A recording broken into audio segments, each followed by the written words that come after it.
അപ്പോൾ നമ്മുടെ കൂവപ്പൊടി ഇതാ റെഡി ആയിട്ടുണ്ട്. നമ്മുടെ കൂവപ്പൊടി നമ്മൾ ഒരുപാട് പേർക്ക് അയച്ചു കൊടുക്കുകയും ചെയ്തു. കുഞ്ഞുങ്ങൾക്ക് കൊടുക്കാൻ വേണ്ടി ഒരുപാട് പേര് വാങ്ങിച്ചിട്ടുണ്ടായിരുന്നു. അപ്പം ഇതെങ്ങനെയാണ് യൂസ് ചെയ്യുന്നതെന്ന് കുറേ പേര് ചോദിച്ചിട്ടുണ്ടായിരുന്നു.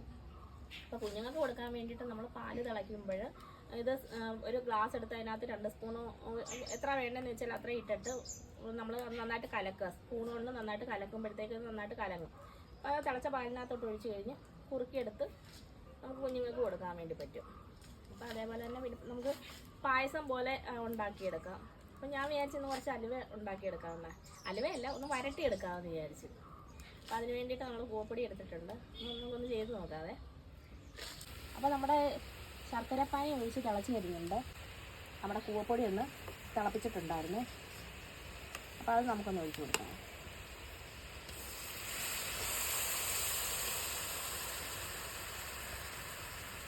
ഞാൻ ആദ്യമേ ശർക്കര പാനിയാക്കി ഒഴിച്ച് അതിനകത്ത് നമ്മൾ സെപ്പറേറ്റ് ചെയ്യാൻ തിളപ്പിച്ച് വെച്ചിരുന്നതായിരുന്നു കൂവപ്പൊടിയെ. അപ്പോൾ അതും ഞാൻ ഒഴിച്ചിട്ടുണ്ട്. അപ്പോൾ നമ്മൾ വഴറ്റി ഇങ്ങ് എടുക്കുക. കുറച്ച് നെയ്യ് ചേർക്കുക. പിന്നെ അണ്ടിപ്പരിപ്പ് മുന്തിരിങ്ങയൊക്കെ ഉണ്ടെങ്കിൽ അതും ചേർക്കുക. അങ്ങനെ തന്നെ എടുക്കുമ്പോഴേ നല്ല ടേസ്റ്റാണ് കേട്ടോ. വലിയ ഡെക്കറേഷൻ ഒന്നുമില്ല. ഇതിങ്ങനെ വഴറ്റി നന്നായിട്ട് എടുക്കുന്നു കൂവപ്പൊടിയും ശർക്കരയും കൂടെ. അതിനകത്ത് നെയ്യും ചേർക്കുകയും ചെയ്യുന്നുള്ളൂ. പിന്നെ ഏലക്കാപ്പൊടി ചേർക്കുന്നു. ഇത് ഇനി ആയി വരാൻ കുറച്ച് സമയം പിടിക്കും. ഉണ്ടോ? ഇത് നമുക്കും കുട്ടികൾക്കും മുതിർന്നവർക്കും ഒക്കെ കഴിക്കാൻ പറ്റിയ വളരെ നല്ലൊരു ആഹാരമാണ് കേട്ടോ. അപ്പോൾ ഇത് വാങ്ങിക്കാൻ വേണ്ടി വിളിക്കുന്നവർ പറയുന്നത് ഡോക്ടർ പറഞ്ഞു, അല്ലെങ്കിൽ വയറിന് അസുഖമുള്ളവർ ഒക്കെയാണ് വിളിക്കുന്നത്. അപ്പോൾ അവർ പറഞ്ഞത് ഡോക്ടർ പറഞ്ഞ് കൂവപ്പൊടി കഴിക്കാനെന്ന് പറഞ്ഞുകൊണ്ടാണ് വിളിക്കുന്നത് എന്നൊക്കെ പറഞ്ഞാണ് വിളിക്കുന്നത്. അങ്ങനെ കുറച്ച് പേര് എന്നെ വിളിച്ചിട്ടുണ്ടായിരുന്നു കേട്ടോ. ലിവറിൻ്റെ ഫാറ്റി ലിവറിനൊക്കെ കുറയാൻ വേണ്ടിയിട്ടൊക്കെ കൂവപ്പൊടി കഴിക്കാനെന്ന് പറഞ്ഞിട്ടുണ്ടെന്ന് ഇന്ന് എന്നോടൊരു ആൾ വിളിച്ചിട്ട് പറഞ്ഞിട്ടുണ്ടായിരുന്നു.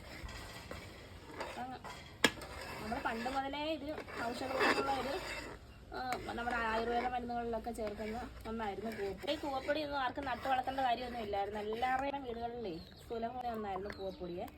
നമ്മൾ പണ്ട് ഒരുപാട് നമ്മളിത് പുഴുങ്ങി കഴിക്കുകയും പിന്നെ കുറുക്കൊക്കെ കഴിക്കുകയൊക്കെ ചെയ്തിട്ടില്ലയോ. ഇപ്പം ഈ സാധനം അങ്ങനെ കാണാനില്ല കേട്ടോ. ഇപ്പം ഇതിൻ്റെ ഗുണങ്ങളൊക്കെ അറിഞ്ഞറിഞ്ഞ് വന്നപ്പോഴത്തേക്ക് സാധനം നമ്മുടെ ഈ കൂവ നമ്മുടെ ഈ തൊഴിൽ നിന്ന് തന്നെയൊക്കെ അപ്രത്യക്ഷമായി പോയി.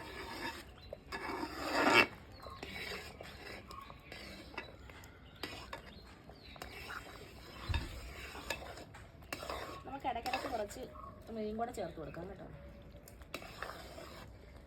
വെളിച്ചെണ്ണ നെയ്യോ അവരുടെ കയ്യിലുള്ള എന്താണെന്ന് വെച്ചാൽ അതിനനുസരിച്ച് നമുക്ക് ചേർത്ത് കൊടുക്കാം.